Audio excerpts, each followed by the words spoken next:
My love for you is ticking clock, Berserker. Would you like to suck my cock, Berserker?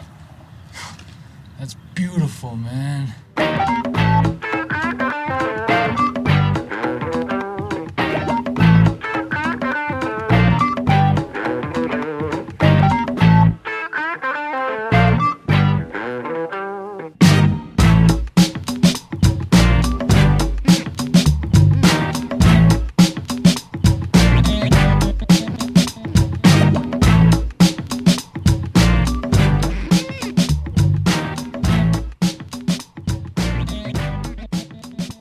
Hello and welcome to episode 71 of the Mark and Me podcast.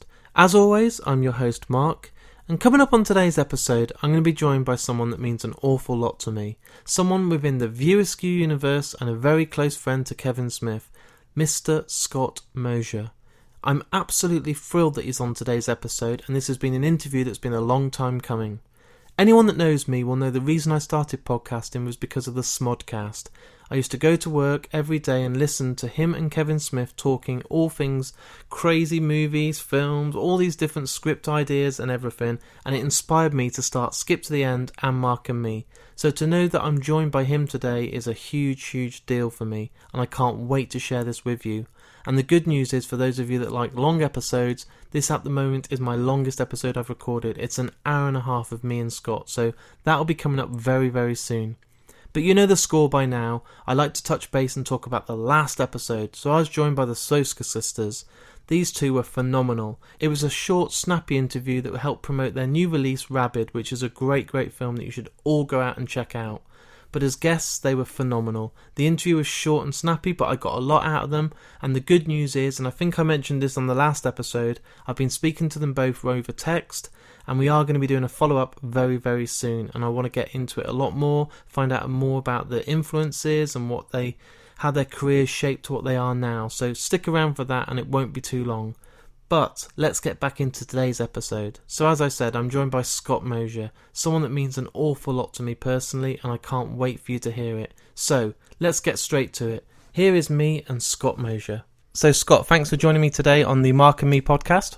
Hey man, it's great to be here. So first of all, what I want to do is take it back for the listeners right to the start when you were growing up. What were those kind of films that you were watching as a kid that made you want to be behind the camera or get involved in the industry? I guess the movies that I watched, that I connected the idea of making a movie versus just watching movies as a kid and enjoying movies. Yeah. I think it was, my feeling is it was like Raiders of the Lost Ark. Nice. Was the one that I think that I put the two things together. And because I was old enough, I'd seen Star Wars and I'd seen movies that I was, really into and really loved. But I remember watching that movie, and it's funny. I think it was because I was watching the movie. It's one of the first movies where it's like he had a job that I was really aware of. It's like he was an archaeologist. Yeah. It wasn't like Star Wars. You're like, oh, you don't go like, oh, I want to be a stormtrooper. Somebody might want to be one of those jobs in those movies. But it was like a lot of the movies, like Star Wars and stuff, is like, there's nothing to really go like, oh, there's a job being depicted and I could choose to go down that path. And so it was partly that the movie was so great. And it was also partly because the movie had had a profession at the center of it, is that he was a college professor and an archaeologist, and it got me sort of also thinking about what am I going to do for an actual job, or a career, and you're watching the movie going like, oh well, archaeology seems pretty fucking exciting, but but you're also realistic and going like, I don't think that's necessarily the way it is. And then it really just got me thinking about, movies as a profession versus just like something that I was already in love with watching. But the choice to want to make them feels like a whole other stage in experiencing movies, like the desire to really go behind the scenes and really sort of like learn how to make them. And I remember leaving that movie going like, I would love to. It's like this is what I think I want to do.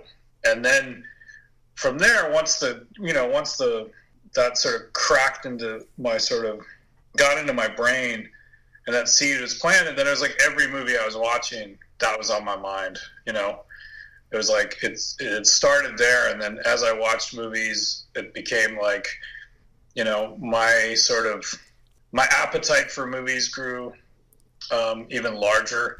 Like I wanted to watch more because I was suddenly going like, okay, like what does it mean to make this a profession?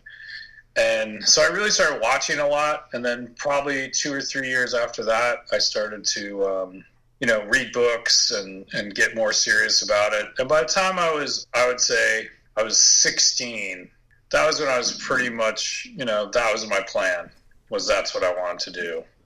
Because I think Raiders of the Lost Ark, I was like 12 or 13, right in that area.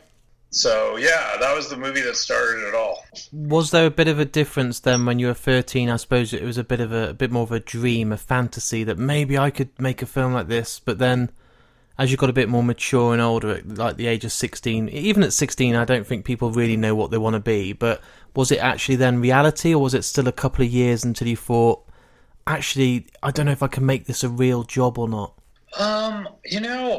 Maybe I'm either stupid, but like, I don't know why. It never occurred to me that it was something I couldn't do. And I guess I'd have to give my parents a lot of credit, even though my parents were always like, well, go follow film, but maybe get a business degree on the side. So, they were practical too, but they also didn't really raise me to feel like I had some kind of limitation. And I also I moved around a lot when I was a kid from my dad's job. So we had moved I was born in Washington State, and then we moved to California when I was 5, and then we moved to Canada when I was 9. And so I think, maybe by having all those experiences and having parents who were kind of like, all right, like that sounds like, you should go for it.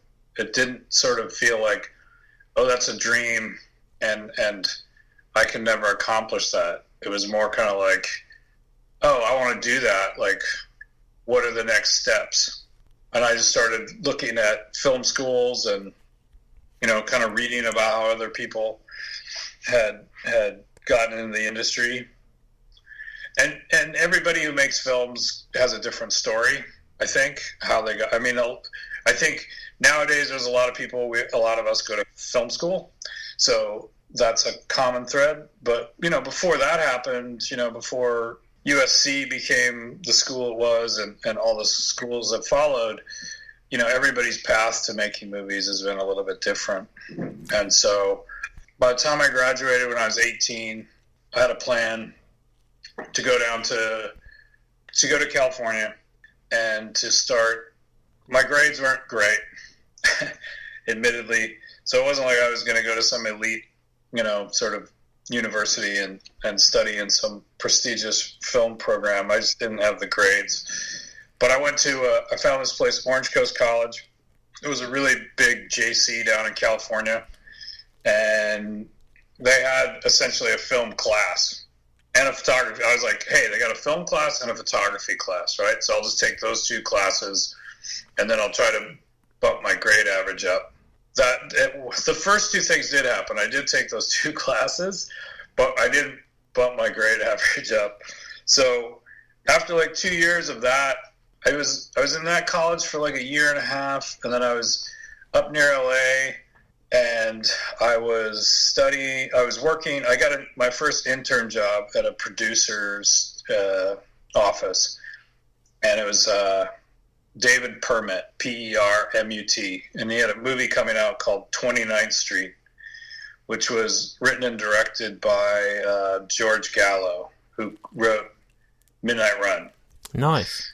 Yeah, and so that movie was coming out. So mostly during the course of those 3 or 4 weeks, I read scripts and did some coverage, and then I was organizing the premiere.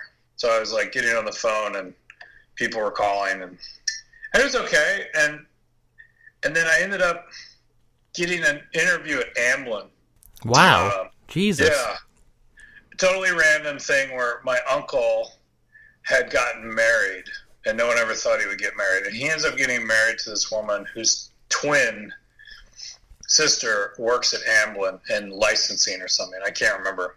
So in this random event, it just happened. She was like, come on in. So I went into Amblin, and then I ended up speaking to a guy there that I don't remember his name at all, which I'm a little bit bummed out, because he kind of like gave me a piece of advice that definitely affected the advice he gave leads me to meeting Kevin, which is basically, he's like, look, we can give you a job here, but he's like, is that what you want to do? Like, if you want to make movies, then you need to go to film school, like go make movies. He's like, don't necessarily get an intern job here. He's like, it'll be good, but he's like, it's a very different path. Like, if you want to be a filmmaker, a director, or whatever, you need to go learn how to do that. You need to go make stuff. And so I left there, and I called my parents, and I was like, you know what? I think I'm going to come back and enroll in the Vancouver Film School, which I had gone there before I left for LA. It had just opened. So I graduated high school in 1989, and I went to the school just to check it out. I talked to him, and he kind of gave me that advice. And I was like, all right, then that's what I'll do. I'll go to this Vancouver, and it's like a tech school. It's not like a 4-year, you don't get a degree or anything. It's just like, I think I got a certificate of completion at the end of it.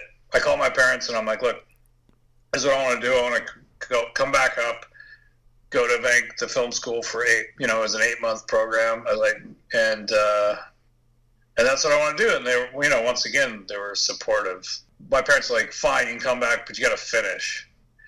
So I had a little bit of a streak of being like, hey, I want to do this. And then I'd be like, I'd get there and I wouldn't love it. And then I'd sort of want to leave. And with the Vancouver Film School, my parents were both like, look, it's great, but if you do it, you have to finish. It's 8 months. They're like, you got to finish it. And so that was kind of the arrangement. And so I moved back to the Vancouver area, and there's the orientation, and I meet Kevin and Dave Klein. Nice. Yeah. You must be quite grateful for the fact that you've got those parents that were supportive and not like, well, son, you got to stop dreaming. You're not going to be the next Spielberg. You need to be realistic and go and be an accountant or work in a shop. At least they had your back, which is, you must be very fortunate for that. Yeah, I'm very grateful. I think that my parents are supportive and practical. Not necessarily equal measures, but there was, they're always supportive and saying, like, if that's what you want to do, we're here to support you to try to go do it. And then, like, them sort of, giving me shit about finishing was the other side of them saying, which in a way is just also being supportive in a different way, where they're saying, like, look, if you want to do this, you're just gonna have to sit down and deal with some shit you don't like. Not all of it's just like a big dreamy fantasy. Like, you're gonna have to grit through some stuff that may not be exactly the way you want it to be in order to accomplish the goal. And so they're always support. I honestly, I'm so grateful that not, my mom, my dad, my sister, my whole family was always very supportive of me trying to go for it and making decisions that I know stressed them out. Like, I went to the junior college and I kind of dropped out. Like, I wasn't sort of painting a path of like, well, if this doesn't work out, I have other things I can fall back on. I remember telling my sister, I was like, well, if it doesn't work out in film, I'm just going to be a bum. Like, that was my... That was the goal, the backup plan. It wasn't that was the backup plan. It wasn't a goal. It was just like, I had this sort of, and at the time, I don't feel that way anymore. But like at the time, like, I really did sort of have that like very limited outlook. Like, I was like, if I can't do that, then like, then I just didn't want to do anything. Like, and I guess it's absurd, and just kind of hearing it now, I'm like, that's such a crazy sort of way to look at things. But, you know, then I also look at some of the things that I've been able to do and the opportunities I've had, and it's hard not to wonder if, you know, that sort of myopic point of view helped in some way, you know, like by putting on those blinders, you know, I guess like that's why they put those, I guess, are they called blinders on a racehorse? I think so. Those things that basically give them just one vision. Yeah, like I sort of fitted myself with a pair of blinders, which, you know, if I took them off, the only thing that was in my periphery was just, you know, being a homeless person, I guess. You know, it's hard to say. It's like maybe if I sort of had a broader vision or allowed for more things, I still might have accomplished some of the stuff I did. But I don't have any proof of that. I only have sort of what's happened. And, you know, at the time, I guess I just felt I needed that kind of focus, you know? So you just touched upon your film school and the time that you met Kevin Smith. Now, you must have never thought the future would look so great with so many opportunities and the success that you've both had as a partnership. Now, can you remember the first time you actually met him, like what it was like, or did you have that chemistry straight away with each other? Did you think, oh, this guy is going to be in my life, or was it a bit of a process to get to that stage? The very first day, so there's 2 days. There's like an orientation day that was like a week or two before the school start, before actual classes start. Yeah. And I remember being there, and we both sort of represented, you know, two extremes. I'm very West Coast. I looked West Coast. I grew up on the West Coast, and Kevin's very East Coast. You know, Kevin's a little more extroverted. I'm a little more introverted. So there's definitely like, you know, in that initial like orientation where none of us were really talking to each other. We were just sort of talking to the group. And as an exercise, it's just a bunch of people sizing each other up. And I know that we both sort of sized each other up and we're like, I don't think either one of us are just like, oh, we're gonna get real tight. I think we were both like, we both had sort of negative opinions of each other, just sort of sight unseen. And admittedly, it's like, you know, he was wearing a trench coat, and his sort of, you know, the way he dressed, I was kind of like, who is this guy? And, you know, in his defense, I looked, you know, like I was on an extra in Beverly Hills 90210. So literally chalk and cheese. We really were. It's like if you looked at that class, it was. If you looked at that class, and you were standing in the room, you'd be like, those two guys are coming from totally different sort of places from the outside. Yeah. You know? And then I remember once class started, I don't remember the exact day or moment. I think it was, we might have got paired up for something. I had talked to Dave Klein a bit before that. And then Kevin and I were in a class, and for some reason, I think we got paired up, or we were sitting next to each other. And we ended up talking about Film Threat magazine, because I'd been buying the issues down in LA, and he had been buying them in New York. And that was sort of the beginning that just sort of, you know, we peeled back the layer of what was on the outside, and we're like, oh, like, we have a lot in common. Our interest in independent film. And then I think it was sense of humor. I think the sort of the way we sort of built a friendship was, one, we both had the same interest in independent film and wanting to go out and make a movie. Although I will say that Kevin was much more definitive about that than I was. at that time. Like, he was there to make Clerks. He was there to learn how to make a movie to make Clerks, or a version of Clerks. And I wouldn't say that I didn't have that sort of definitive plan. I was like, oh, I want to make movies, and I got to go sort of get some experience. But I did love independent films, and then we just started talking, and I think we made each other laugh and shared a lot of the same.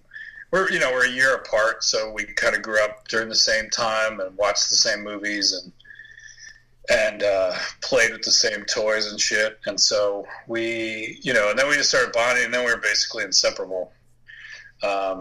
We just met up before class started, had lunch together, hung out afterwards. And that was like 4 months, because he only stayed half the time.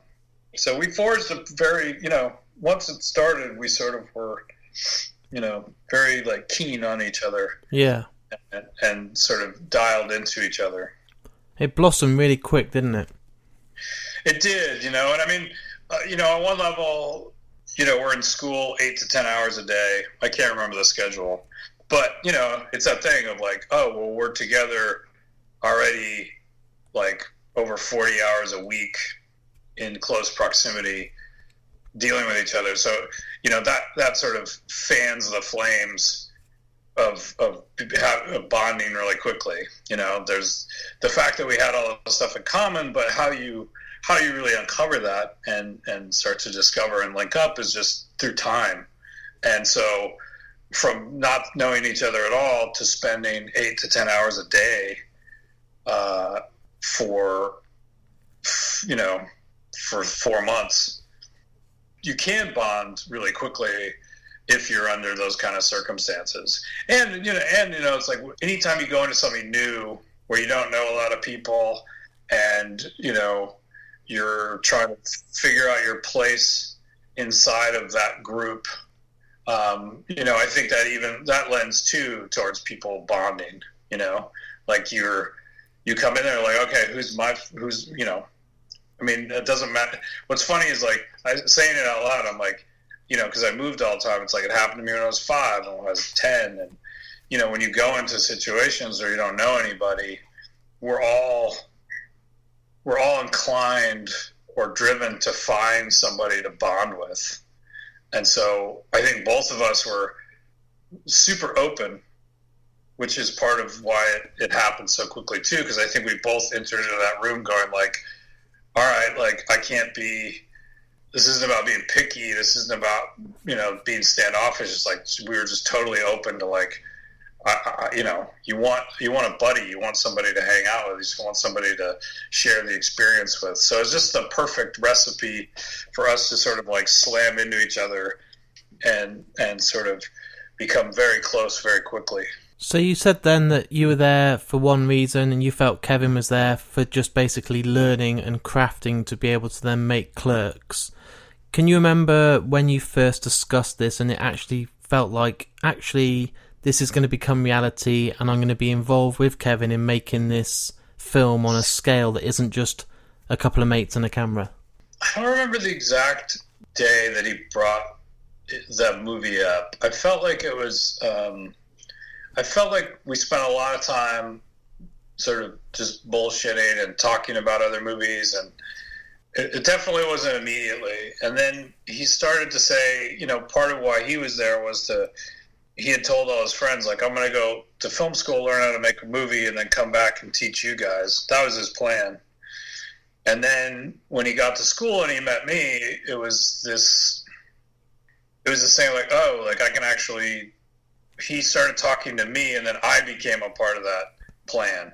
I was like, I don't remember sitting there thinking about it. I just remember the deal or the discussion was much more, hey, let's sort of let's both write scripts, and whoever gets theirs done first will help the other person, was the arrangement I remember. Because I went to school to be a director, so it wasn't my like, hey, I was looking for I wasn't there looking for a director to produce for. And so, yeah, that was the discussion, which was, well, whoever finishes a script first will the other person will help them make it. And once again, like, he had a plan, like he had an idea that he wanted to execute. Even if he hadn't written the script yet, it's like he at least had a sort of the shell of something, and I did not have that. Like, I was writing in my spare time and sort of playing around with ideas, but I also hadn't spent the last 10 or 12 years of my life being a writer, which Kevin had. He had written, skits and performed in high school and done all that stuff. And I'd taken some acting classes, but he was definitely like, when we met in school, as far as like being a writer-director, he had definitely sort of done more work towards that than I had. And so he finished so halfway through, he's like, I'm going to quit school, save the back half of the tuition to put towards the movie, and I'm going to go write the script. And I was like, great.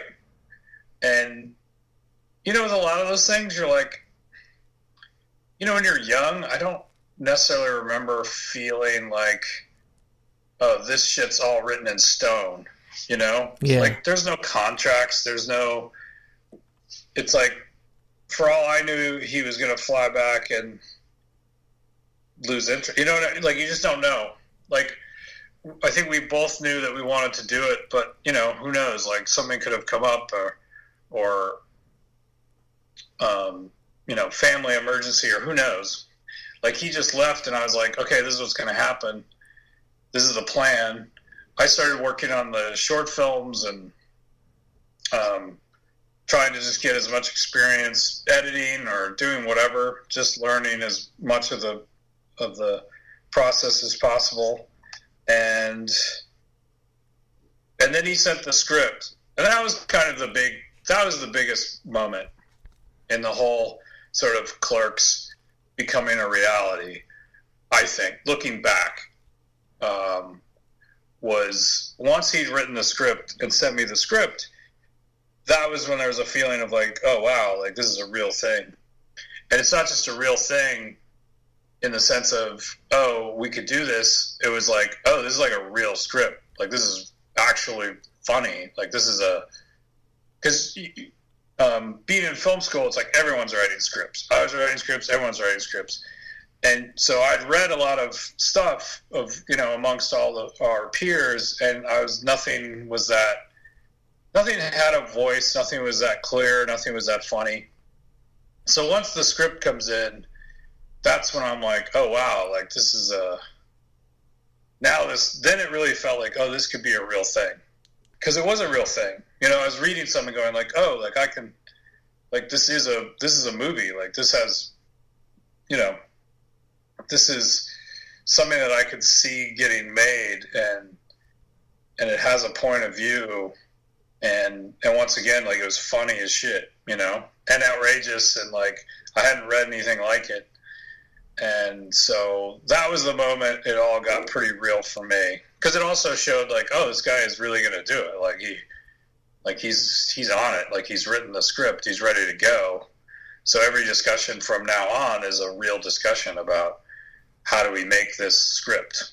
So no disrespect to Kevin, because he's my favourite filmmaker, but the fact that Did you not I don't want to say doubt him, but were you quite shocked that he delivered the goods and you actually got this script? Because it's one thing talking about making a film, and everyone's always said it, but to then actually put it into reality, drop out, use the money, get it to the point where there's a decent script. Were you a little bit shocked, or was it a good shock of like, actually, yeah, you've proved me wrong? Or how did it feel when it actually got delivered to you and you thought, this is real?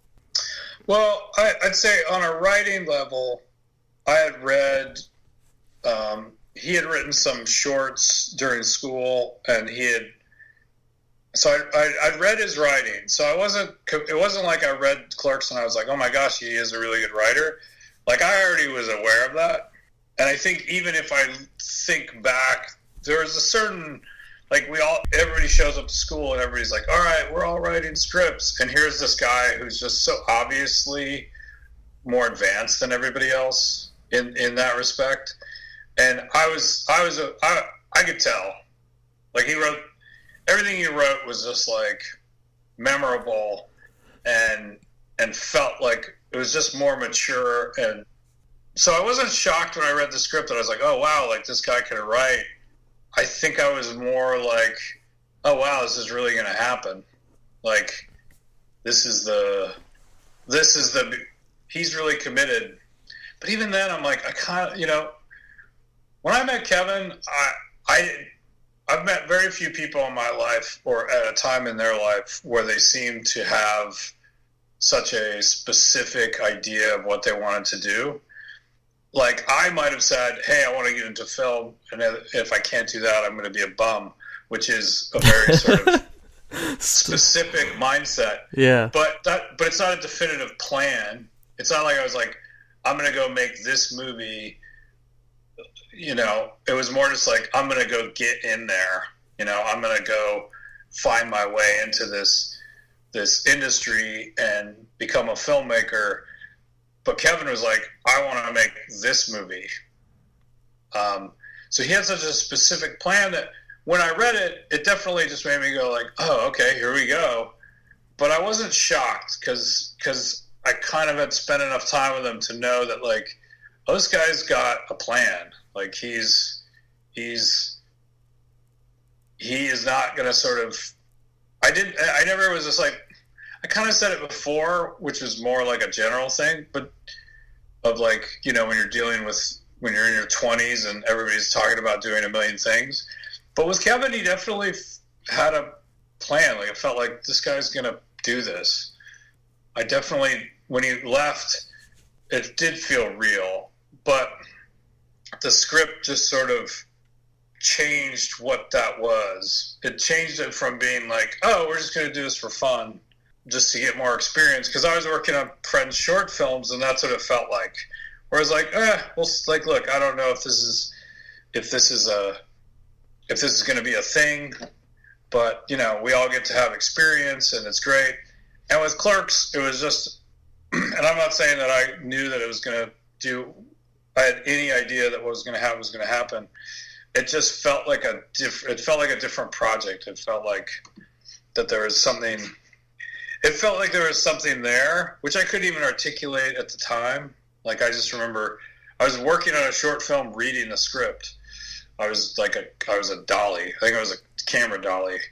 And I had, you know, just hours to kill between shots where they needed the dolly. And I was just reading the script there. And so I had the ability to, you know, put that script against what I was doing at that point. And I was like, well, this just feels like, it just felt different, you know? And like I said, I wasn't aware enough to articulate it then, but like, it was just more of a feeling, you know? So fast forward a little bit. Obviously then Kevin sold his comic book collection. He maxed out some credit cards, and then it really did become reality. It's not just a piece of paper with words on. You're there, you're in New Jersey, you're at the Quick Stop, you've got the cameras, you've got your really close friends of Kevin that he's grown up with as acting. You know, can you remember being on set and it actually becoming reality? Was that feeling a bit overwhelming? Because I can't imagine it at the time, being there and being involved in it, because you never, and even Kevin, no one would have imagined it was going to blow up and become this cult film that it is now. Surely when you were making it, it was a bit of fun and a little project, not on the scale that you would look at it now. Yeah, so I flew out. I had been doing like prep work in Vancouver. I've been calling and booking equipment in New York. You know, by doing that, it's like I knew how much money we were spending. Well, he was spending, to be honest, not me, but like, yeah, I knew that like, oh, okay, we're gonna like, it's $3,000 to rent the camera, and it felt real pretty quickly from the standpoint of being like, oh, like this isn't like $500 all in. Like, this is going to be $20-something thousand, which I'd never done anything that cost any amount. I'd buy used cars that were like $1,500. So the money part of it sort of settled in. I was like, oh, like we're gonna, like I'm making deals to spend thousands and thousands of his dollars. And I remember being on set, you know, it's such a mixture of it was a real mixture of fear and anxiety and fun. I didn't know what I was doing, so there's that feeling of showing up every day going like, oh my God. I remember telling Kevin afterwards, where I was like, the whole time I had this huge anxiety, because we weren't able to really do dailies. Like we weren't able to send the film up every day and have it looked at for focus and sync and have it, like, we didn't have any time to do that. We would just shoot everything and then basically bring everything up at the end of the week and have that batch developed and transferred. But we really didn't even know everything was in sync, other than theoretically, until the movie was over, done shooting. So I was just carrying a lot of anxiety, mostly based on inexperience, where I just didn't have the experience of being like, if you'd made 5 movies and rented equipment, et cetera, you walk away going like, oh, this is all, yeah, it's fine, right? Like, we got the right equipment and we did A, B, C, and D. And on the movie, it was like, we did A, B, C, and D, but I just didn't have the experience to have come out the other side and be like, yeah, it'll work. So it was really fun, but I was also kind of shitting myself the whole time, going like, oh, fuck, like, yeah, what if we get it all back and it's out of focus? And, if you look at the movie, there's little teeny things like that. And we had a couple of those long shots where the sound was drifting, and so we had to cut it all up and slide around the sync. But generally it all worked out. But, the shooting experience was day by day trying to figure out how to get it all done and have fun, and it was enjoyable. But I was definitely stressed out, because we'd sort of painted ourselves into a corner intentionally, which was, well, we don't want to bring a bunch of people with tons of experience on the set, because then we'll just feel like assholes.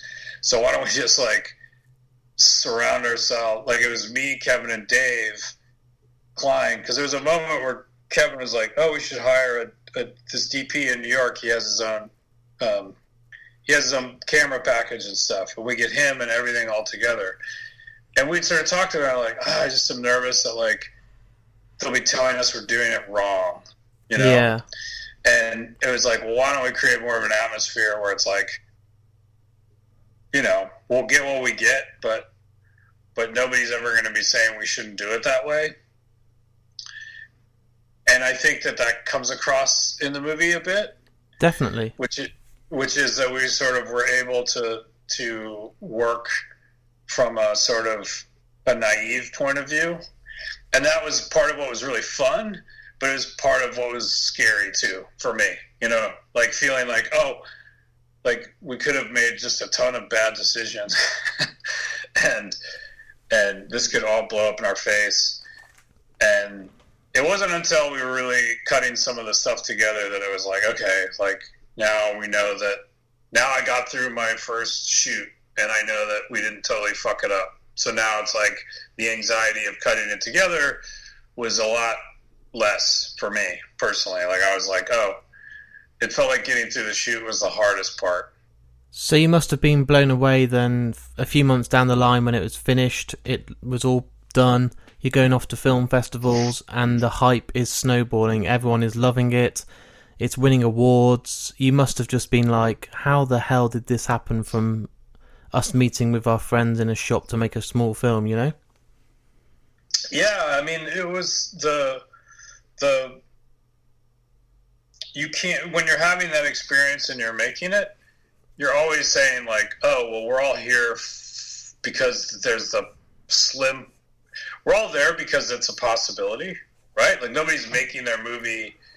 There's people making their movies right now. It's their friends, and nobody's sitting there going like, well, like, look, what would be amazing is if we have marginal success and nobody really watches it. Like everybody underneath it all is going like, because you read the success stories, and we had read success stories, Slacker and Laws of Gravity, and so we'd read the success stories before we got there, and we became the success story that other people read, and in your mind you're going like, that could be us, but it's such a it's so fleeting, and it's really not rooted at all.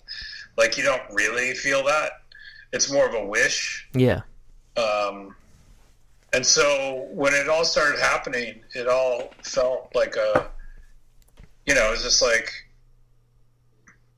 it was just sort of, like a amazing surprise birthday party every other day, where you're just like walking to a room and everyone's like, fucking here's something awesome. Here's keys to a car. It's like, it was just, the experience felt, and you're done with the movie, That's the interesting thing about making movies, is like, you go through this sort of intense period of trying to make something, and then once it's kind of over and you're putting it out in the world, then it's really just sitting back and experiencing success or failure. You can't necessarily push it in one direction or the other. You can to a degree, but with Clerks, it was just like, well, we've done what we've done, and now it's just a matter of walking through doors and having people either love it or hate it. And we were just really fortunate that it really caught fire and connected with people and felt fresh. And so it was just walking into rooms and it was a party. Like, every time we walked into a room, it was like, here, yeah, well, this is great. Well, Miramax is going to buy it. And then you're like, holy shit. And then they're like, yeah. And then you're going to go to France. So it just, and especially then when it became like a global thing, where we're like, oh, okay, this is the film. And not only is it going to put us in the film business, it's going to sort of like take us around the world to Tokyo and Munich and France. And, I've always said, like, there's nothing, no matter what happens, no matter how many things I do, nothing will ever sort of live up to that, because there was just zero expectation. The things in your life where you're just like, I didn't think shit was going to happen. It's like it was so far outside of what I thought could happen. And then every day is just, like I said, a birthday party where it's like, holy shit, like, every day is exceeding your expectations because you didn't have any. And now, and then, it's amazing, because as soon as you make Mallrats, it's like, there we are, like, a few years later, and that's completely changed. Then there are expectations of what's going to happen. And so, and our expectations of what was going to happen on that movie weren't like, oh, it's going to come out and fail, and be a box office bomb. It didn't fail. I mean, long-term outlook, it's like the movie didn't fail, but in the immediate moment, it's like, the movie didn't do well. And so, and that was, and our expectation was just like, oh, this is it. Like, we're going to, we're just, we're on a fucking rocket to good times, and this rocket's just going to keep going up and up and up. And then the rocket sort of crashed and burned, and then everything came to a halt, And then every movie that you make after that, it's really, really hard to remove expectation from the experience, because everyone around you is dealing in expectation too. So you don't get to make movies. You rarely get to make movies without expectation being attached to it. So when you made Clerks, the success was huge. You then did Mallrats, and you just talked about how it kind of flopped. Was that the moment that the bubble burst? Because I always think, as an outsider, even though I'm a fan of all your work, I'm not living it. I'm not the one who's on the journey with Kevin and the View Askew crew and everything. Was that the moment when you were going all over the world, you were doing this, you were doing that, every day felt like a party? But was it the Mallrats release when it's kindly felt a bit more real and a bit like, oh fuck, like that's a bit more real now, my bubbles burst and this is real life? So we made Clerks, we're on this journey, and then we get a studio movie with Mallrats, which once again just felt like, oh, we're on a rocket to, we're actually getting paid money. Like, we're making a multi-million-dollar movie for a studio. We got billboards. We got millions of dollars. We're actually getting paid to do it. So the rocket just kept going, and then with the release, the rocket just crashed into the earth, and that was the moment of like, you know, you're on this rocket, and then you're sort of looking out in the future and like, and then we'll do this, and then we'll do that, and like once this is successful, once again those expectations come into play, and you start planning your life or writing the story of your life, you know, which we all do all day long. You know, you start writing the story of like, oh, this is going to happen, and then da da da da, and you imagine your life sort of after, like. I personally was like, I was imagining my life after the success of Mallrats. I wasn't imagining my life after it bombs. Yeah. And then all of a sudden that day comes and you're like, oh, well, that's all gone. And you're like, what are we going to do now? You know, when you look back on everything, I don't know if it's everything happens for a reason, but everything happens. Well, shit happens, and then that sort of changes your path. And so on one level, if Mallrats had been really successful, who knows what we would have done. We wouldn't have made Chasing Amy. At least we wouldn't have made the version of Chasing Amy we did. It was the failure of that. It was, you know, the Mallrats kind of bombing really pushed us to a place of like, okay, well, let's sort of take a step back and go like, what, you know, I think for Kevin, I was like, what am I going to do? Like, and he needed to find something personal, and he wanted to make something that wasn't like 5 or 6 million. It was like, I want to go back. And I think that, you know, in a weird way, Chasing Amy was kind of more in line with the film you would make after Clerks anyways, you know. Yeah. It's only $1 million. It's kind of, you know, a matter of learning your craft. But once again, it's like, I don't think, you know, if you love Chasing Amy, if that's your favorite movie, it's like on one level you have to give Mallrats a lot of credit. Yeah. because without it, it's like, you know, they're you know, everything's connected.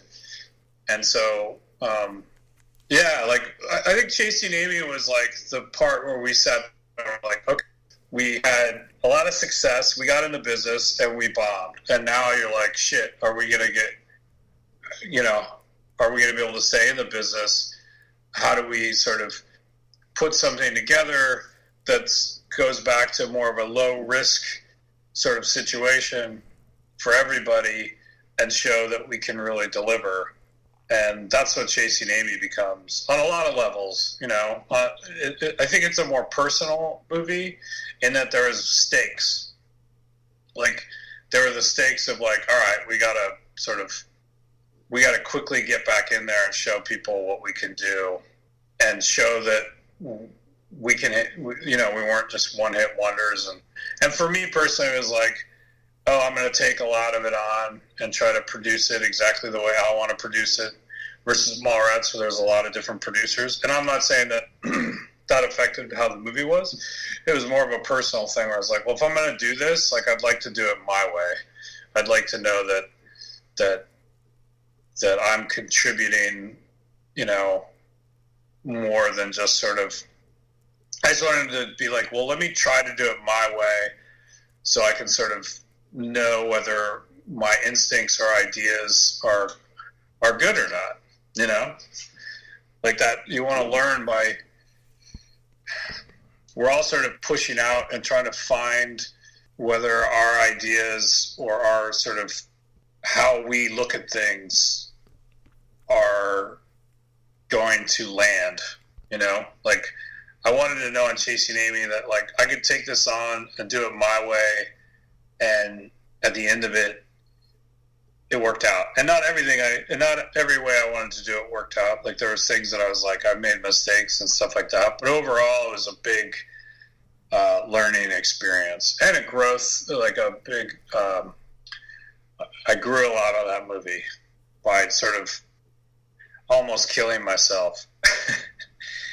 It's a strange one because being such a fan of Kevin's work and your work, like, I now have a new respect just from talking to you today about Mallrats, and it sounds awful, but I'm glad it flopped, because if it meant we then got Chasing Amy, which was more of a return to the roots and a more of an independent film, it felt more Kevin, it felt more Hart, it felt more John Hughes, then I'm really grateful, if that makes sense. If Mallrats had been huge and a massive success, would Kevin have gone on and just done stuff like American Pie for the rest of his life, and huge, big budget comedies? Or was it better that we had that so it shaped his kind of future films, really?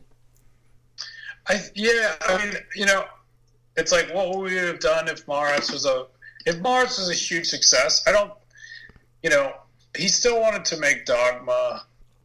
I don't think it would have been completely different, but the reality is that everyone around us, even if Kevin was still had specific things in mind that he wanted to do, the whole business around us would have been challenging that. Yeah.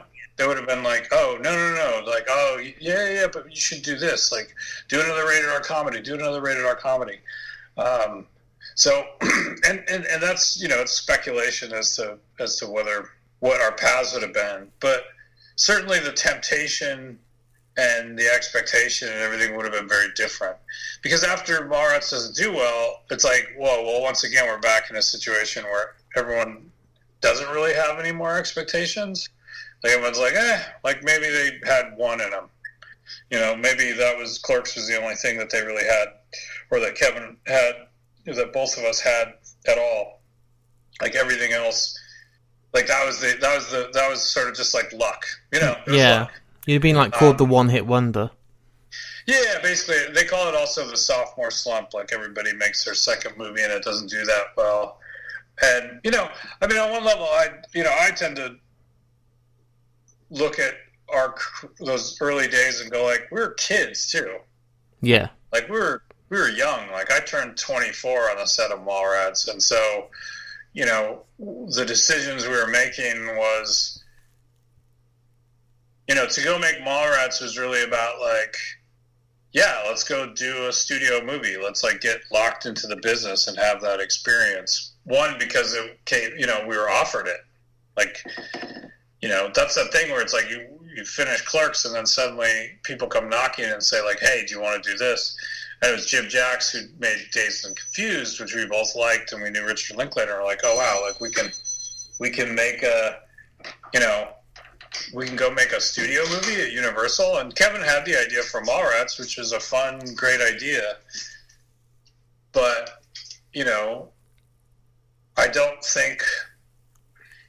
I think, you just end up, most of the process, some people, lay out every film they ever want to make, but, life isn't like that. No.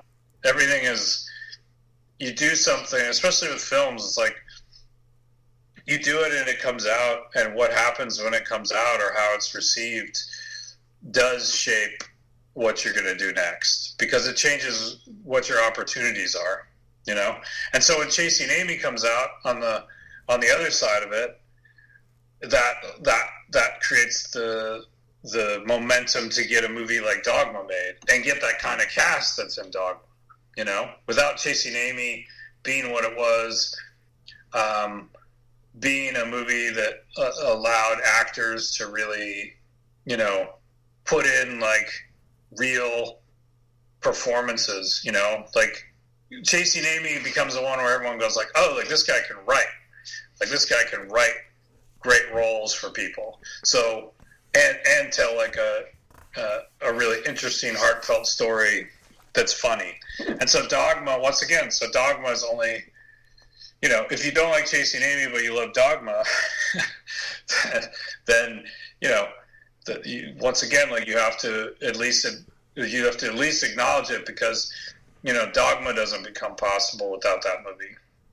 I like it. I like the way that they all kind of link in some way, and if it wasn't for one, you don't get the other. I like that it all kind of panned out okay, but overall it wasn't okay, if that makes sense.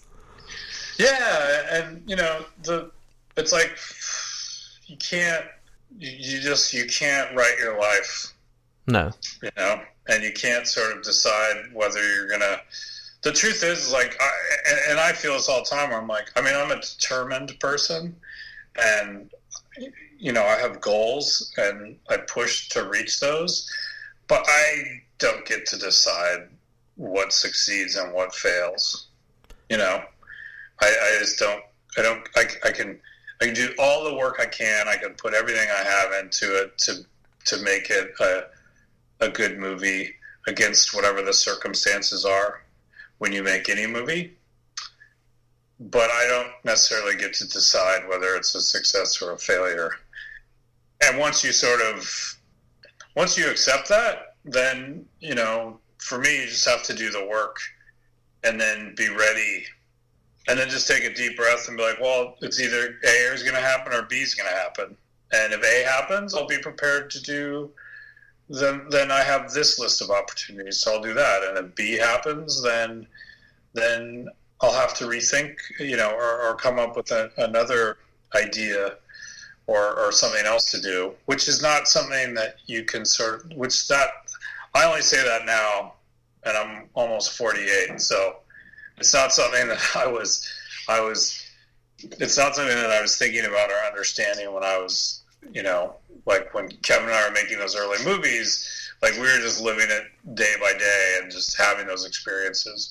And now that it's, next year, it was 25 years ago this year that we made Clerks, and next year will be 25 years over it came out. It's like, these are things I can say in hindsight, or these are things I can sort of apply to my life now, where I'm like, well, I've done this enough that it's crazy to get so connected or attached to whether it's going to succeed or fail in either direction. There's no reason to make yourself miserable about that something might fail, and there's no reason to sort of start living in some like alternative place where you've planned up the rest of your life because of how successful something will be either, because either case isn't going to benefit you in the end.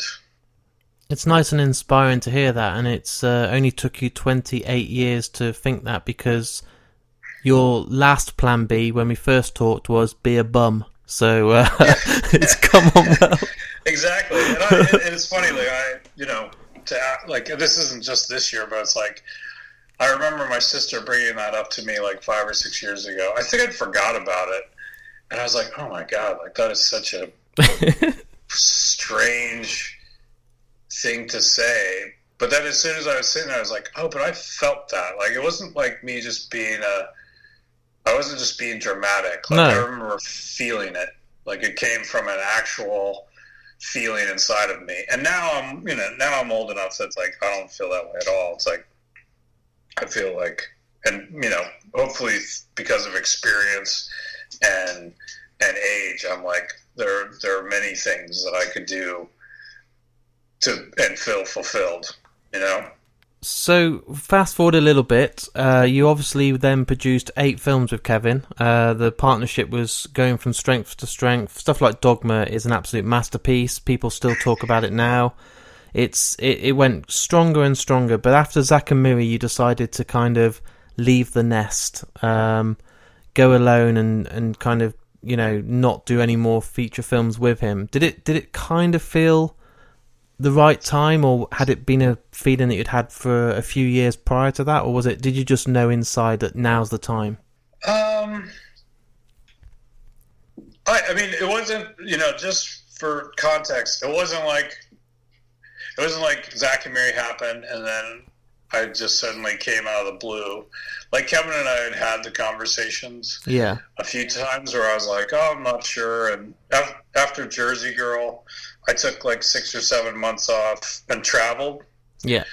Because I just was like, I was like, we've been working a lot and I need to go, and I like to travel. So I was like, I just need 6 months to go do something for fun, and for experience.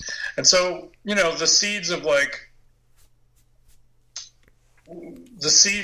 at some point I'm probably going to need to go try to do something were there. And then it was after, I think it was Zack and Miri. Clerks 2 was really fun, and Zack and Miri was fun, but it wasn't like, there was complications and the release, kind of didn't feel great. Some of the marketing and the date that it got released. And so I think for both of us, there's a level of disappointment. And so then once again, just to keep the conversation in this idea of like, and then the movie comes out and, with Zach and Mary, it was a disappointment. I thought, I thought the movie had come out really well. I thought it was I think it's a really well-made movie. I think Kevin did a great job. I think it looks great. I think it's a very unique love story that people hadn't seen before. And so I was definitely like, I was bummed out and Kevin was bummed out. And so, in that moment, when things sort of, fail is such a bad word, but like when things don't sort of live up to, I thought we made a good movie and I feel like, and I was disappointed. I was really disappointed with what happened. And in those moments, you're much more inclined to be like, all right, well, what are we going to do next? Or what am I going to do next? Versus when something's successful. When things are successful, there's a little bit more of a sense of you're moving forward. And when things sort of fizzle or are disappointing, you sort of feel stalled, With success, there's that feeling of like, oh, like we're moving forward, we're moving up, or like, oh, okay, great. Like, but when you get those things that just sort of like hit a wall and you sort of hit the wall with your face right alongside them, like everybody sort of sits down and is like, all right, big bloody nose, like, what are we going to do now? Which happened on Mallrats, Yeah. And so, the moments that sort of fizzle make you go, okay, well, what are we going to do next? Because there isn't a huge group of people out there demanding that we do that again. And so, the circumstances of what happened did make me go like, this just feels like the right time for me to take the gamble and sort of try to step away from being a producer. Not try to, and that's where it's like, for me, just to be clear, it's like I wasn't really trying to step away. It wasn't about stepping away from Kevin. No. It was about me going like, well, I want to step towards something. Yeah. Versus step away from something. And I was like, I gotta, either I kind of really was like, look, either you come to terms with just being a producer and keep doing it, or stop and try to redefine yourself to everybody about what you can actually do. And so that's what I did. And I stopped and I started writing was the first thing I did. I just started writing scripts and I wrote like a couple of, specs and I wasn't making any money and I was running around town. And this guy, Joe Casey, who works for these Man of Action guys, they created Ben 10 and all these other animated, he writes tons of comics too. I ended up meeting him, and because I'd sold a show to Disney with this artist, Jim Mahfood, and it never went anywhere, but so I had, it's like, it was funny, I haven't thought about this till now, but I was like, I stopped doing Zack and Miri. I'd written some scripts, and then I sold a show to Disney XD, animated show called, what was it called? It was the longest title in the world. Shogun Samurai Skate Ninjas versus Lord Ping and... Just rolls off the tongue, that one, doesn't it? I mean, yeah. It was a super long title. I'm sure they would have changed it. But I sort of did it with Jim Mahfood, and it was about these kids, these sort of skateboard ninjas fighting this multi-dimensional sort of evil guy. And it was super fun. And so I, right out of the gate, I was like, holy shit, I sold the show. Like, here I wanted to become a creator, I wanted to become a creator. I wanted to become a writer. I ended up selling the show. but it started to lose momentum pretty quickly, and then I started to, but that's how I met Joe Casey. So I was writing. He asked me like, "Hey, do you want to write?" He had read some of my samples. He's like, "Do you want to write some Ultimate Spider-Man episodes for Disney XD?" So I started writing episodes of that, and then like everything I was doing was sort of leading to something else. Also, it's funny, like when Kevin and I were working, we got to sort of live in our own little bubble. And, we did our thing, and it was pretty simple, and we didn't need to know a million people. We didn't necessarily need to sort of, I guess the word is network or reach out. So that was part of what I learned. I was like, I need to put myself out there more and get to know more people in the business, doing various things. And that's when I met, and I had known our line producer, Laura Greenlee, who did Mallrats. She did every movie of ours but Clerks and Chasing Amy. She was friends with a guy named Aaron Warner who produced all the Shrek movies. And I had sort of met him, and we'd become friends. And somewhere when I was working with Kevin, I saw The Incredibles, and that had sort of shifted my what I want to do. Yeah. I was sort of like, I want to direct an animated movie. I was like, that's like I want to know I want to know that. Like, I not only just want to direct one, but I also want to like see what all of that experience is like to make a big, not a big CG movie, but to work on an animated movie. And so all of those things are sort of rolling around. I ended up becoming friends with Aaron, and I was doing a rewrite for his company on like a rated R comedy, and then this opportunity to do this. It was called Turkeys at the time, but it would become Freebirds. Yeah, and the opportunity to come on as a creative producer. And at this time, like this was a while ago, and there's more animated movies being made now, a lot more, and so there's probably more opportunities. But at that time, like that was probably the best opportunity I was going to get to really like to dive into the deep end of making a 3D CG movie. And so I was like, yeah, let's do it. And so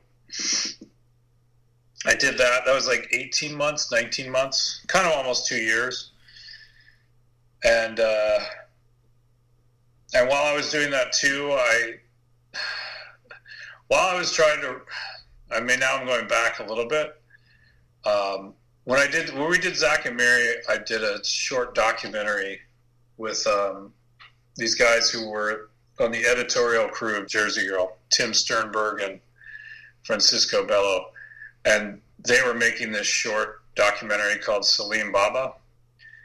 And I'd seen like a rough cut of it, and I thought it was amazing. And so I gave them a little bit of money, and we sort of, I can't remember what credit. I'm either an exec producer or a producer, but I kind of like, I really loved it. And so I pushed that ahead. And then I got the bug of making documentaries. So I was kind of like that was the entry point for me, where I was like, I love doing this. And off of that, after Zack and Mary, like then I ended up cutting Small Town Gay Bar. So, Malcolm, wasn't it? You got involved with Malcolm. Yeah, I knew Malcolm for a while, and it was between Clerks and Zack and Mary that I cut that. And that's the thing that made me sort of fall in love with making docs. And then the Salim Baba was sort of during Zack and Mary. Yeah. Or at the same time. And then after Zack and Mary, I was like, oh, I couldn't really get work as a writer. And so I tend to have this idea where I was like, you know what, like just start working. Like just, I wasn't making any money. I was making a little bit of money writing. I was trying to sell some original ideas, and it wasn't going very well. But it's hard for me to sit still. And I was like, well, just start working. Like just start making shit. and sort of see what happens. And so put myself out there. And the next thing I knew, I was making a band called Death and Milius and one called Best Kept Secret. And so I kind of was like dug into that just to kind of get going, you know, out of desire. Like I was excited to do them because I love documentaries and I really wanted to make a music documentary and a film documentary. But I also was fueled by just like, I find it really hard to just sit. I kind of have to just dig into stuff. And I also have this philosophy where I'm like, look, just start doing stuff. You know, just start doing stuff. That's how all this stuff happens. Everything that's happened to me is just like, if I just start doing things, out of those 3 movies, I lost money. I didn't make $1 off of any of them. And I doubt I ever will. But it pushed, you know, it just ended up pushing me into, I don't know. It's just something that it's like work begets work. Like if I start working, then things happen. Opportunities just pop up. Yeah. You know, I think opportunity is like, it's like no one gets an opportunity sitting on their butt. It's like, you know, and it's weird. It's that thing where I always say work begets work, because I'm like, if you're sitting around waiting for the right thing, it's like there's all these people who want to hire people going like, well, why are you working? So part of it's just maintaining a sense of like, oh shit, this guy's like, he got shit going on. You're like, yeah, I'm losing money on a daily basis. I can't eat, but yeah. Yeah, like some of it is about perception. Yeah. You know? And it's not only people's perception of you, but it's your own perception of yourself. You know? Like you wake up in that morning and I got cuts to review and I got to deal with this and I got to deal with that. You know, I'm not making any money, but I'm still making movies. You know? Like my perception of myself is of like, yeah, I'm a filmmaker. I'm like making stuff.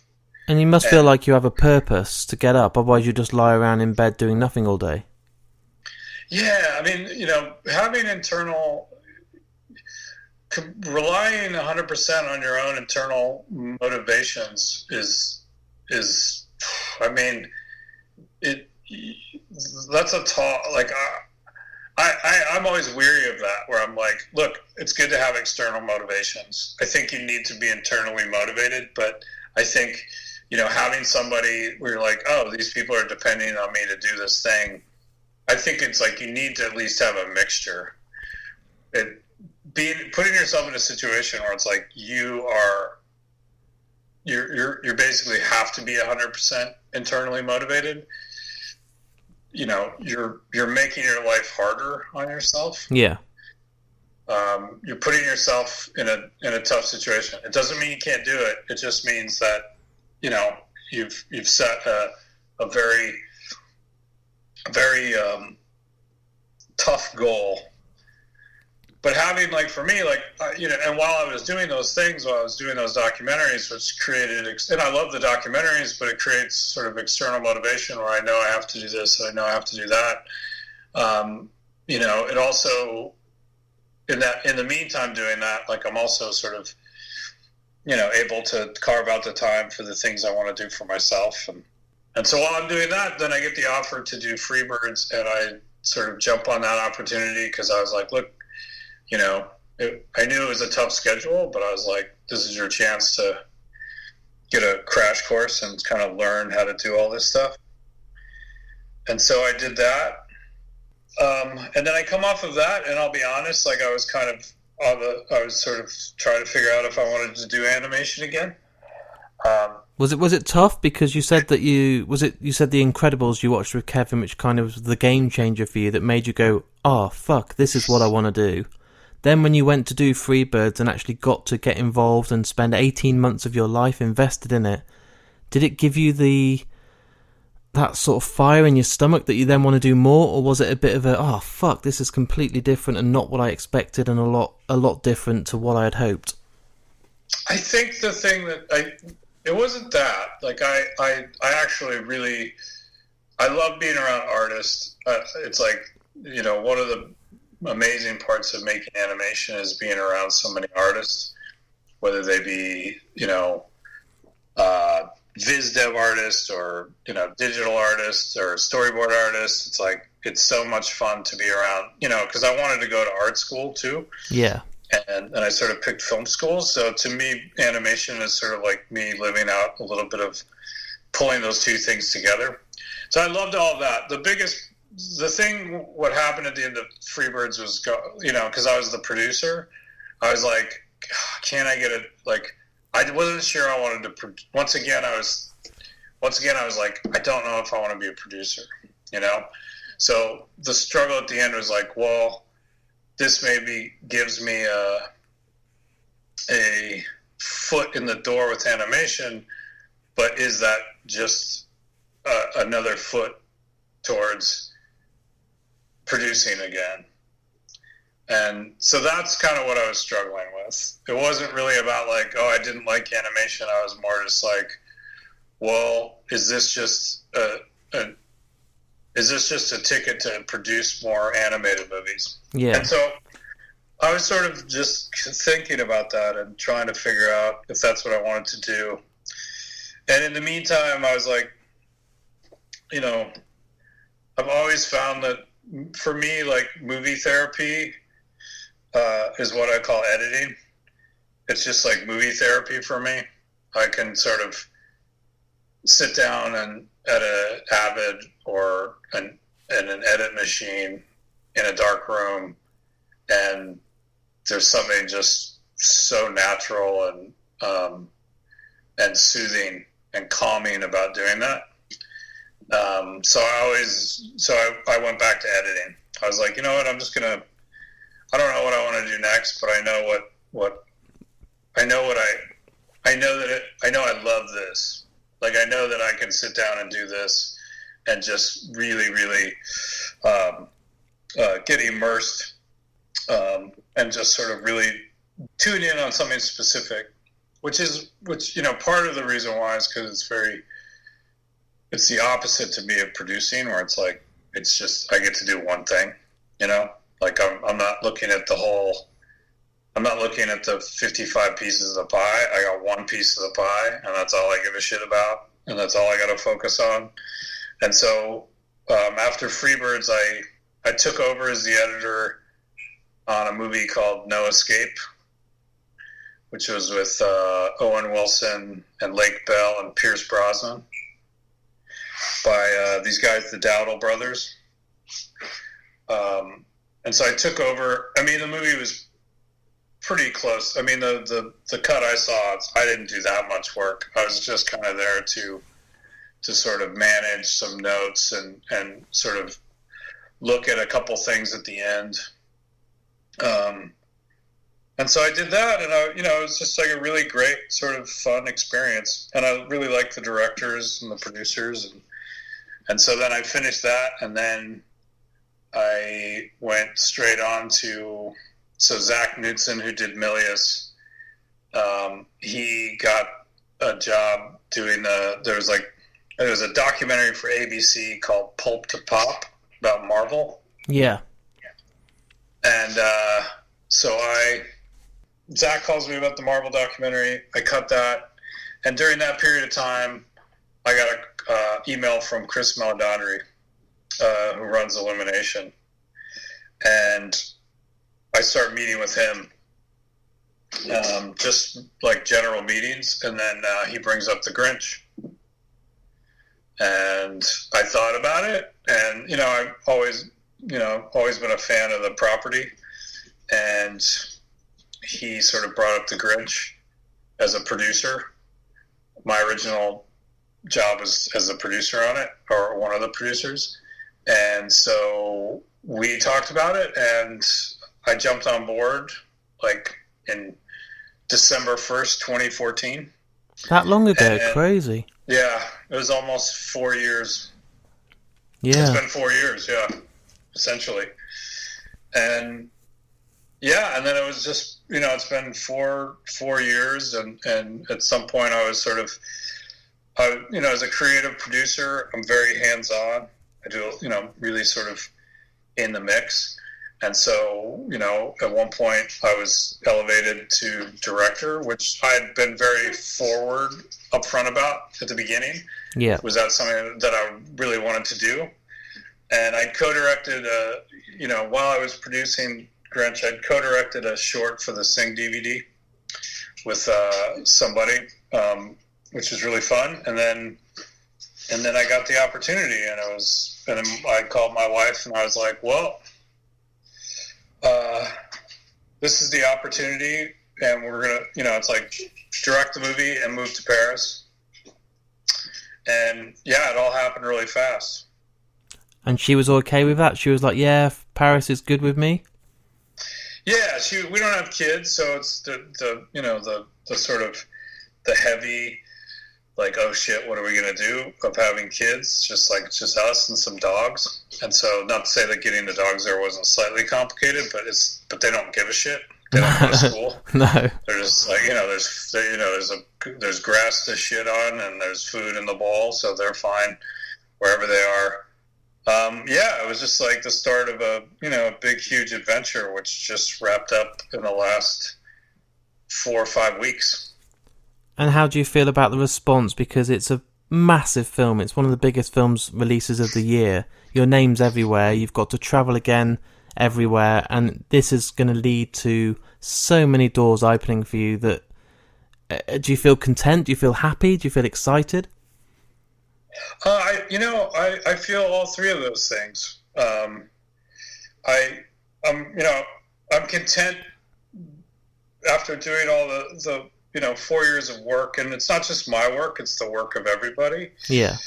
You're surrounded by so many people working so hard that, you want it to be received well by audiences, and you want it to be successful for all of us, to sort of, because look, nobody goes out to make something that nobody goes sees.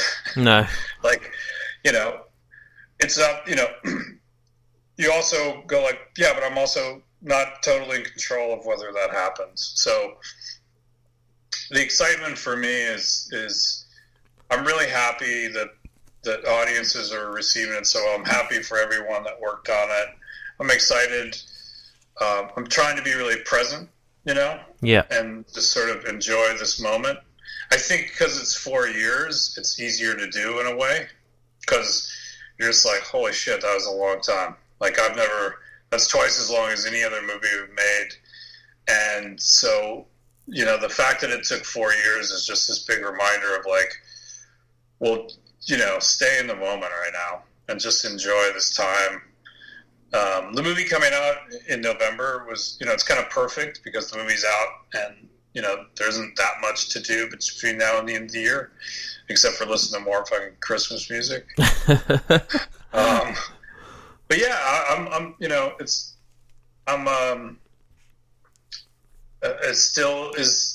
sort of only settling in now. Yeah. It takes a little while. You sort of are watching it happen versus sort of going like, oh, that happened. I still feel it's happening, and I'm super happy, and it was such a great challenge to make the movie and to move to France, and it was just such a great challenge and a great experience, and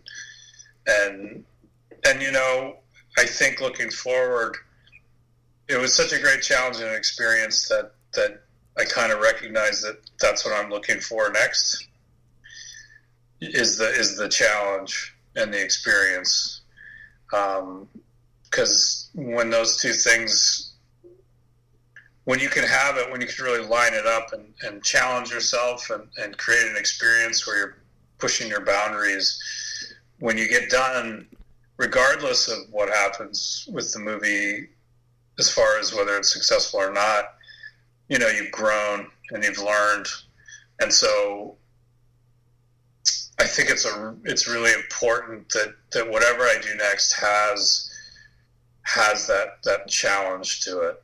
and a new experience wrapped around it. So whatever happens, personally, I get to walk away saying, like, you know what, I whatever happened, but I grew as a person, and I pushed myself, and I can look back on it with pride and know that I showed up, and that I'm a better person coming out the other side. My final question for you today. Now you've adjusted to the animation, you've got such a big release under your belt, you've gone through a whole different process. What do you want from your future now? Is it a case of doing more animation and just growing and getting, 8 films under your belt of all animation? Or is there still something you're like, now I've done this, have you seen something else like The Incredibles that's now making you want to do a horror, or you want to do something different, or are you thinking this is what I'm good at and I want to stick at it?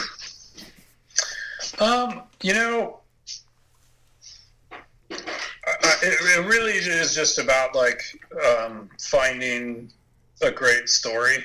Yeah. And so, regardless of genre, I'm old enough now to be like, I don't want to just go make something that I haven't done for the sake of doing it.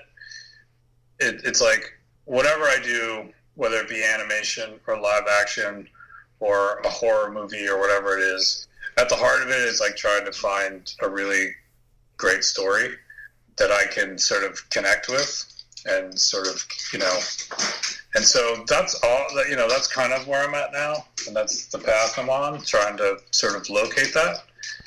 And whatever, if it's a TV series, whatever it is, a documentary, I'm still fueled by, as far as directing, Yeah. as far as directing goes, it's about finding a story that I really connect with. And, if it's animation or live action or horror or a thriller or a comedy, then sort of that's what I will try to do. Outside of that, if I'm, I also still like to executive produce or work on documentaries, and that's where I sort of search a little bit more intentionally to be like, oh, what's something that I haven't done, or what's a sort of space that I haven't experienced, because I can apply myself to it without sort of having to dig in super deep on it. I can kind of be a part of it, and be a part of it with filmmakers who are super connected and understand that. And then I just get to sort of have the great experience of sort of, being in that mix and expanding my creative palette in collaboration with people who are, really driven and connected to that. And so, I'm always looking for a couple of things to executive produce or sort of help shepherd along that, might be a little bit more outside of my wheelhouse, because I also really love that too. So that's kind of where I'm at right now, is I'm looking for my next thing and trying to figure out what the next directing gig will be, and sort of, becoming involved in a couple of smaller projects that I think just have, really great filmmakers attached to them, young people. I like working with people. It's fun to work with people who come from another generation, 10 years younger than me, who have a different perception or idea, or not even 10. Oh, wow, I said 10, 18 years younger than me. Yeah. Some of the people. And, they just have a different take on things. They have a different they have a different perspective. And so I enjoy being exposed to that, and sort of challenging my perspective and trying to align with theirs is really fun and keeps me young. It sounds like you're in a great place and you've worked hard for it. It's took many years, but you're finally directing, you're doing animation, you're ticking all these boxes, and I just wish you the best. I think, it's an absolute pleasure to speak to you, and the stories you've shared and the insight you've given me is just astounding. So I just want to say thank you.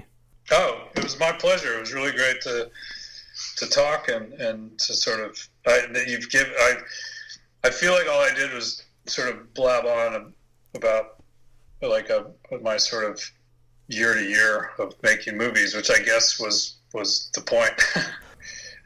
I'm already being sort of reflective. Yeah. With the movie out, because I'm in that, the time between movies is always a reflective time. So it was good for me to work some shit out. So there it is. There's me and Scott talking all things Viewerskew and how his career has panned out since leaving Kevin Smith after the making of Zack and Miri Make a Porno, and his career has gone on to new, different avenues, and it's just been a lot of fun. A great guest and a long interview that I hope you all loved. It's funny when you're doing these edits and recording and putting these podcasts together, you're thinking, do the public and the people out there still want to listen to hour-and-a-half interviews where it gets really deep and a big story behind it? Or do people just want the short, snappy 10 minutes? And I still don't know. I know YouTube and the generation that people watch those sort of movie trailers and stuff, it's all snappy 2-minute things. But I do hope that people out there are still loving these long, detailed interviews, because it's what I enjoy doing the most. But let me know, hook me up on Twitter or Facebook and give me your feedback. I want to give a big, huge thank you for Scott, because he's been very busy with The Grinch coming out last year. He's been full on and non-stop since, so to give me that time is very much appreciated. You know the score by now. If you go on markandme.com, there's my links to my Facebook, my Twitter and my Instagram. You can also email me on there. You can subscribe on iTunes. You can go on to Spotify and follow me. But I read all the comments you send, and it's all very much appreciated. And I really value you all taking the time to spend letting me know how you enjoyed the episodes, and all the feedback is great, and I'll make sure I personally reply to it all. I have got a Patreon, and the prizes are going to be starting again next week. I've just had to pay a huge amount of money for new server space, but now we'll be getting invested in loads and loads of prizes for you all. If you go on to markandme.com, there's links on there, and you can sign up for as little as 50p a month. And do you know what? I was in B&Q the other day, and you can't even get a plant for that. Well, you could, but it was a bit battered and a reduced one. But do you know what I mean? That is good value for money. And do you know what? I'll be back within a week with a brand new episode. Take care, everyone.